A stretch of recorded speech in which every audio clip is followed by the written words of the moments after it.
planètes et des satellites.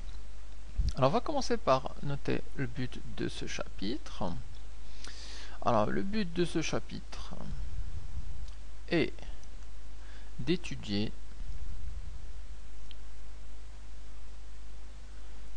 le mouvement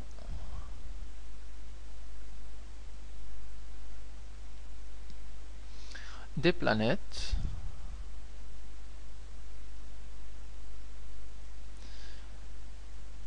dans le système solaire,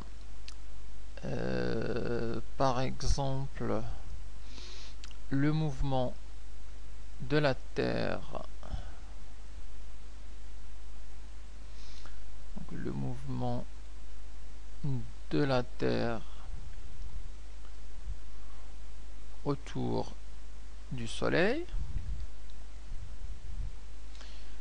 et ça va nous servir aussi à étudier le mouvement des satellites.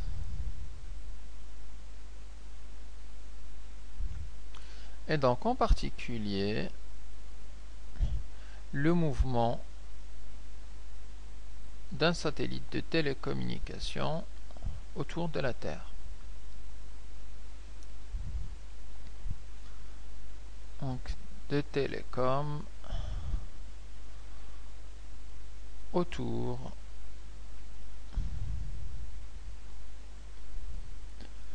de la Terre. Et qui dit étude dit quand on parlera d'accélération, on donnera l'accélération, on donnera la vitesse des planètes, et on trouvera en plus la période de révolution de la planète autour du Soleil. Alors dans ce chapitre, en fait, on va utiliser trois choses. Donc, on va utiliser d'abord la force d'attraction universelle.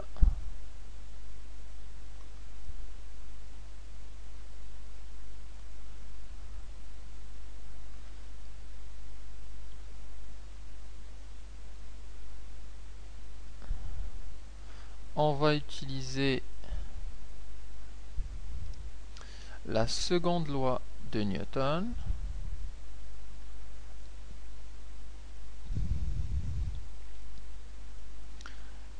Et on va utiliser les trois lois de Kepler.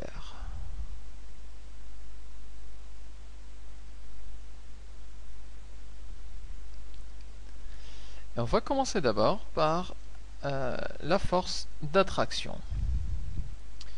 Alors c'est quoi la force d'attraction? En fait, c'est une force universelle qui est exercée par un système de masse m sur tout système de masse m'. Alors on peut dire que tout système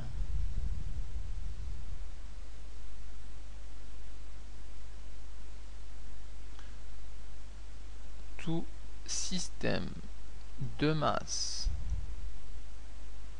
m exerce une force.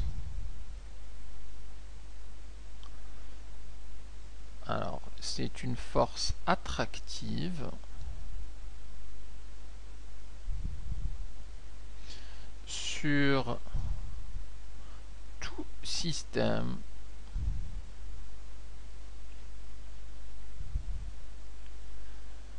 de masse m'. Alors, on comprend que si les deux systèmes sont proches, cette force, elle serait importante. Si les deux systèmes sont lointains, eh bien, cette force-là sera faible. Exemple, la force appliquée par le Soleil sur une étoile à l'extérieur du système solaire.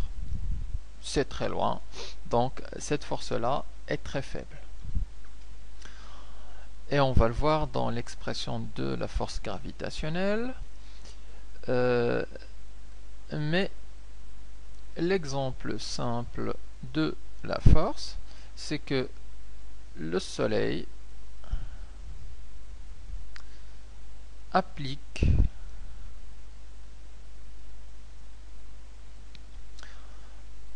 la force gravitationnelle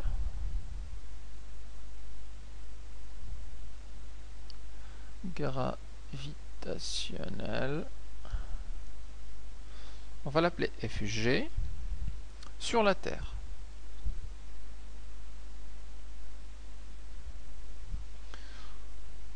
Un petit schéma, on a ici le Soleil, le centre du Soleil, on a la Terre qui est en mouvement autour du Soleil.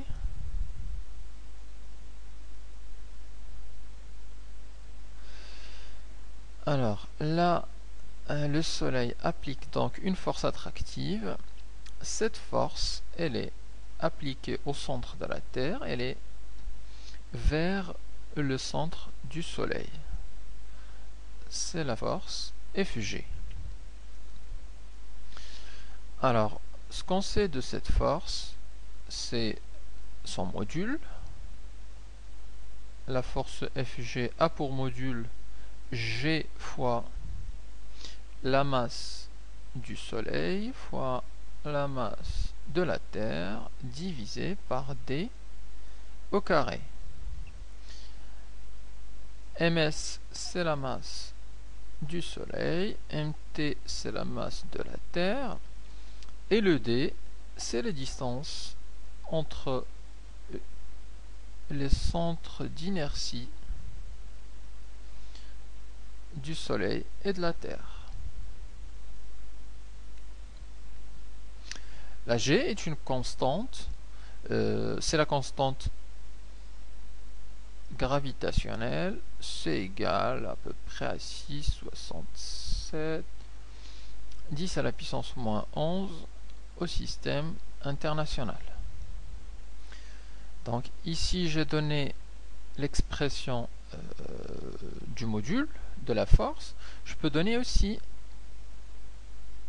la force sous forme vectorielle, auquel cas j'aurai besoin d'un vecteur unitaire pour la donner. Alors je vais prendre le vecteur unitaire UST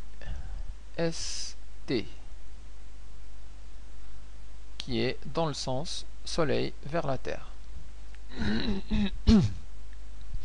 Alors on voit que la force FG est dans le sens inverse de ce vecteur-là. Donc si on veut donner la valeur, le module sera le même. Donc G fois ms fois mt sur d au carré. Par contre, il faudra multiplier par un signe moins pour exprimer le sens qui est à l'inverse du vecteur unitaire UST. Et on a donc les deux expressions, l'expression scalaire de FG et l'expression vectorielle de la force gravitationnelle. Donc là, c'est un petit rappel, hein, c'est une force qu'on a déjà vue en première. Et donc, c'est simplement un petit rappel pour rafraîchir la mémoire. Alors, à partir de cette force, on peut maintenant parler des lois de Kepler.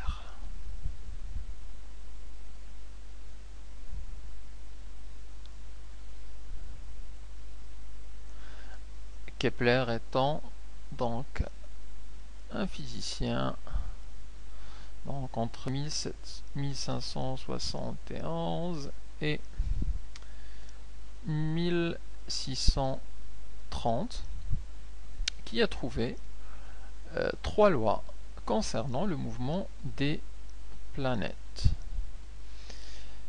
Alors, commençons par la première loi, dite aussi loi des orbites.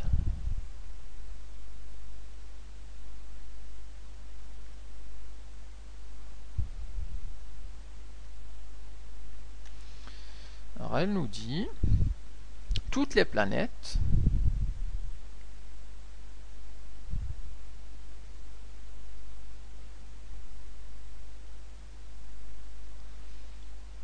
décrivent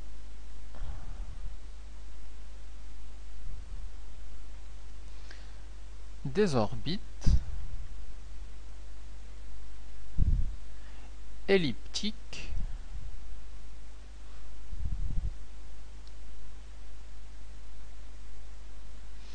dont l'un des foyers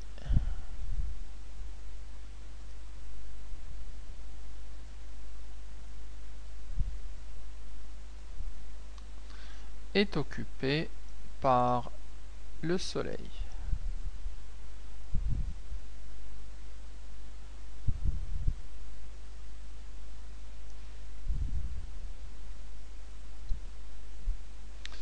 On peut donner un petit schéma. Alors d'abord l'orbite elliptique,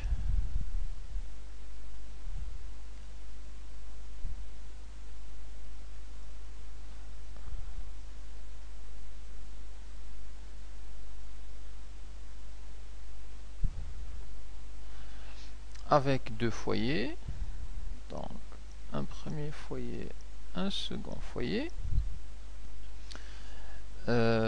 On définit donc, on indique que les planètes donc on parcourt ces orbites. Donc on trouvera par exemple ici la Terre, et dans l'un des foyers on trouvera le Soleil. Alors si je prends par exemple celui-là et je mets le Soleil ici, et donc la Terre effectue cette trajectoire autour du Soleil sous forme d'une ellipse. Alors on définit des points, d'abord le grand axe de l'ellipse, comme ci.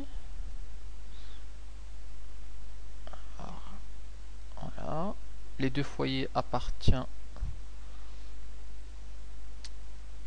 au grand axe. On définit des points extrêmes de ce grand axe. Le point le plus proche du Soleil, c'est ce qu'on appelle le point P, comme le périgée.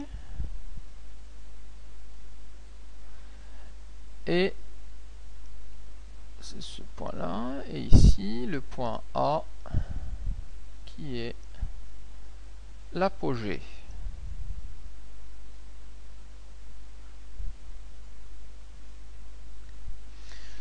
Le demi-grand axe est une valeur importante, c'est-à-dire la distance entre le centre du grand axe et l'un des côtés.